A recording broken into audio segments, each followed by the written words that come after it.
Hey, it's Mr. Nolan again, and I am back with The Giver by Lois Lowry, and we're going to read chapter 1.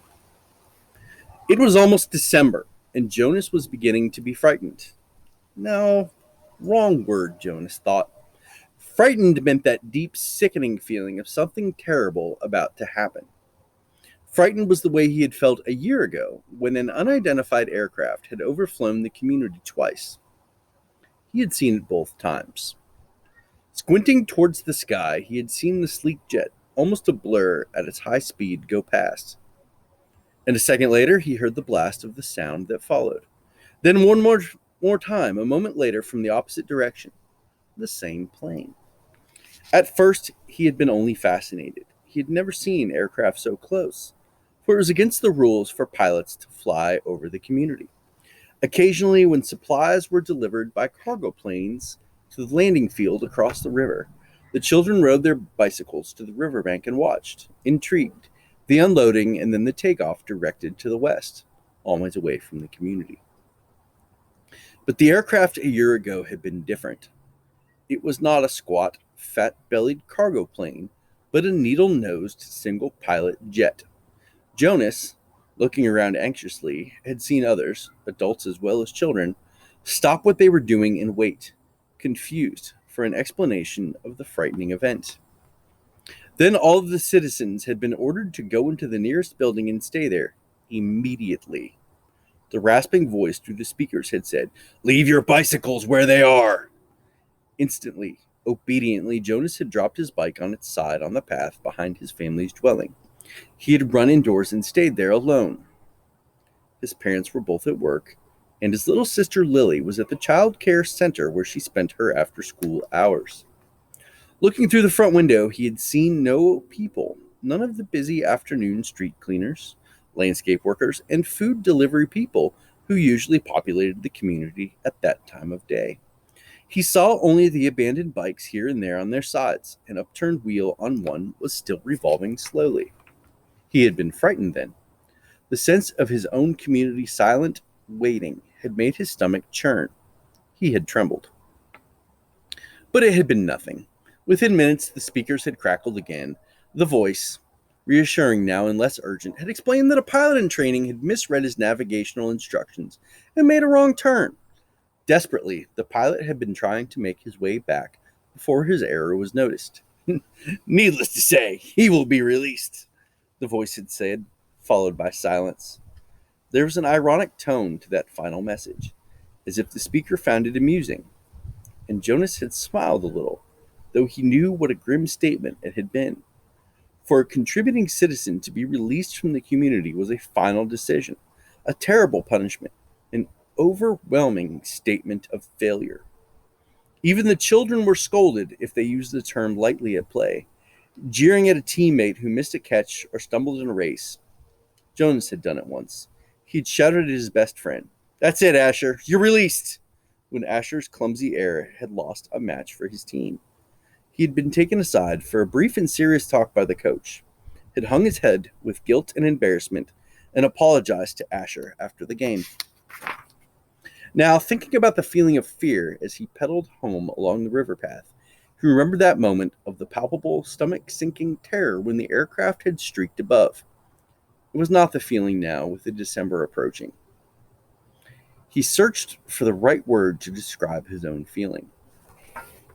Jonas was careful about language, not like his friend Asher, who talked too fast and mixed things up, scrambling words and phrases until they were barely recognizable and often very funny. Jonas grinned, remembering the morning Asher had dashed into the classroom, late as usual, arriving breathlessly in the middle of the chanting of the morning anthem. When the class took their seats at the conclusion of the patriotic anthem, Asher remained standing to make his public apology as was required. "I apologize for inconveniencing my learning community." Asher ran through the standing apology phrase rapidly, still catching his breath. The instructor and class waited patiently for his explanation. The students had all been grinning because they had listened to Asher's explanations so many times before. "I left home at the correct time, but when I was riding along near the hatchery, the crew was separating some salmon. I guess I just got distraught watching them. I apologize to my classmates," Asher concluded. He smoothed his rumpled tunic and sat down. "We accept your apology, Asher." The class recited the standard response in unison. Many of the students were biting their lips to keep from laughing. "I accept your apology, Asher," the instructor said. He was smiling. "And I thank you because you once again have provided an opportunity for a lesson in language." Distraught is too strong an adjective to describe salmon viewing. He turned and wrote distraught on the instructional board. Beside it, he wrote distracted. Jonas, near his home now, smiled at the recollection. Thinking still, as he wheeled his bike into its narrow port beside the door, he realized that frightened was the wrong word to describe his feelings, now that December was almost here. It was too strong an adjective. He waited a long time for this special December. Now that it was almost upon him, he wasn't frightened, but he was eager, he decided. He was eager for it to come. He was excited, certainly. All of the 11s were excited about the event that would be coming so soon. But there was a little shudder of nervousness when he thought about it, about what may happen. Apprehensive, Jonas decided. That's what I am. That was fun. That was a nice finger point there. "Who wants to be the first tonight for feelings?" Jonas's father asked at the conclusion of their evening meal. It was one of the rituals, the evening telling of feelings. Jonas and his sister Lily argued over turns, over who would get to go first. Their parents, of course, were part of the ritual too. They told their feelings each evening. But like all parents, all adults, they didn't fight and wheedle for their turn. Nor did Jonas tonight. His feelings were too complicated this evening. He wanted to share them, but he wasn't eager to begin the process of sifting through his own complicated emotions, even with the help that he knew his parents could give. "You go, Lily," he said, seeing his sister, who was much younger, only 7, wiggling with impatience in her chair. "I felt very angry this afternoon," Lily announced.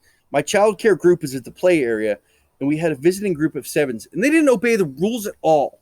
One of them, a male, I don't know his name, kept going to the front of the line for the slide, even though the rest of us were all waiting. I felt so angry at him. I made my hand into a fist like this." She held up a clenched fist, and the rest of the family smiled at her small, defiant gesture. "Why do you think the visitors don't obey the rules?" Mother asked. Lily considered and shook her head. "I don't know. They acted like animals," Jonas suggested. He laughed.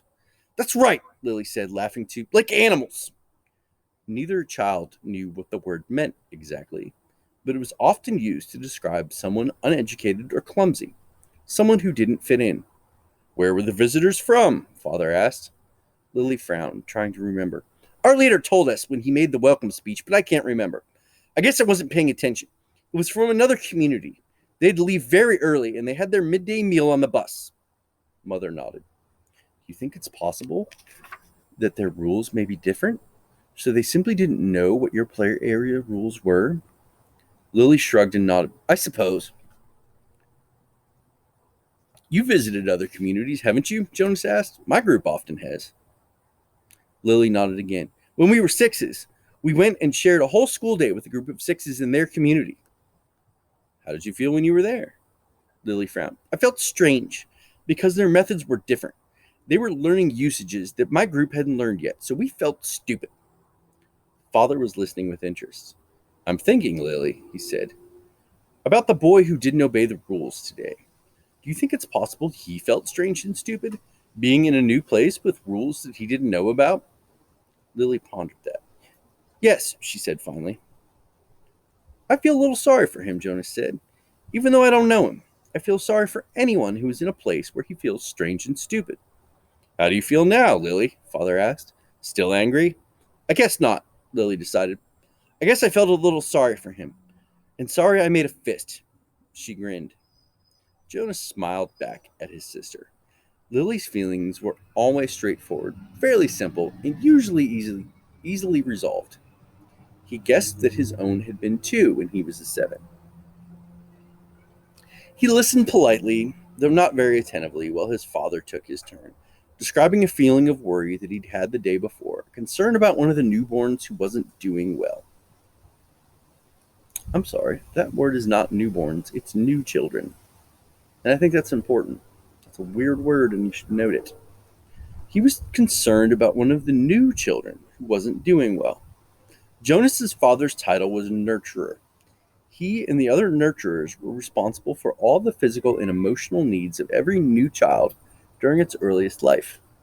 It was a very important job, Jonas knew, but it wasn't one that interested him much. "What gender is it?" Lily asked. "Male," father said. "He's a sweet little male with a lovely disposition, but he isn't growing as fast as he should, and he doesn't sleep soundly.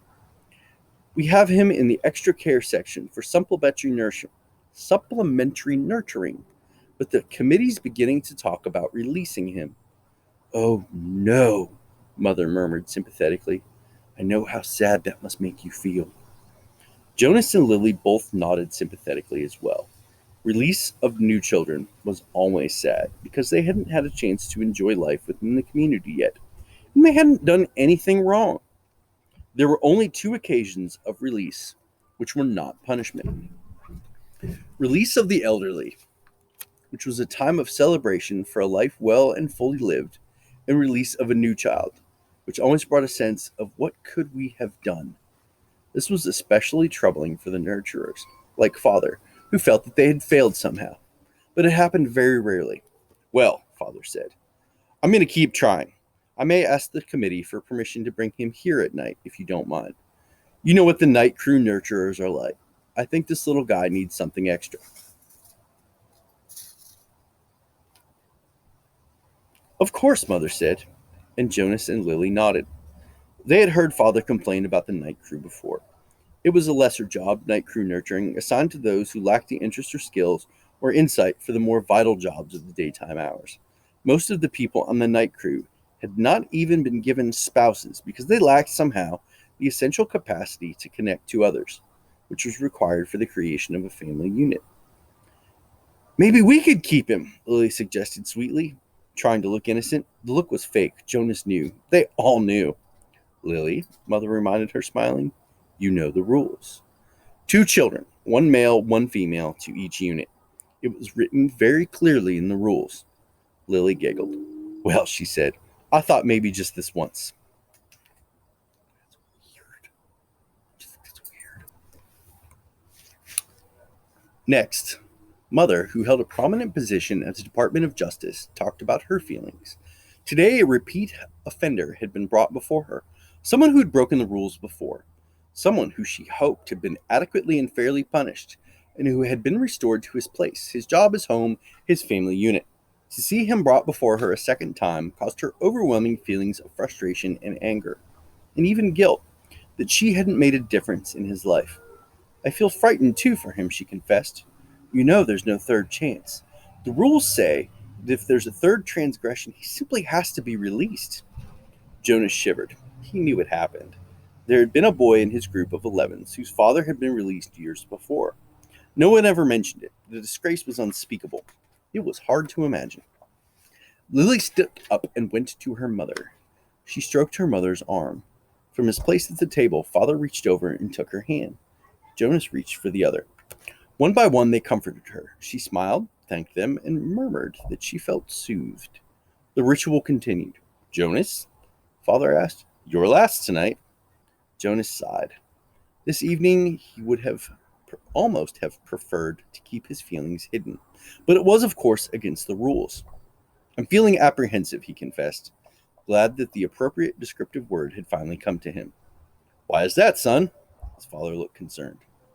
"I know there's really nothing to worry about," Jonas explained, "and that every adult has been through it. I know you have, father, and you too, mother. But it's the ceremony that I'm apprehensive about. It's almost December." Lily looked up, her eyes wide. "The ceremony of the 12, she whispered in an awed voice. Even the smallest children, Lily's age and younger, knew that it lay in the future for each of them. "I'm glad you told us of your feelings," father said. "Lily," mother said, beckoning to the little girl, "go on now and get into your night clothes. Father and I are going to stay here and talk to Jonas for a while." Lily sighed, but obediently she got down from her chair. "Privately?" she asked. Mother nodded. "Yes," she said. "This talk will be a private one with Jonas."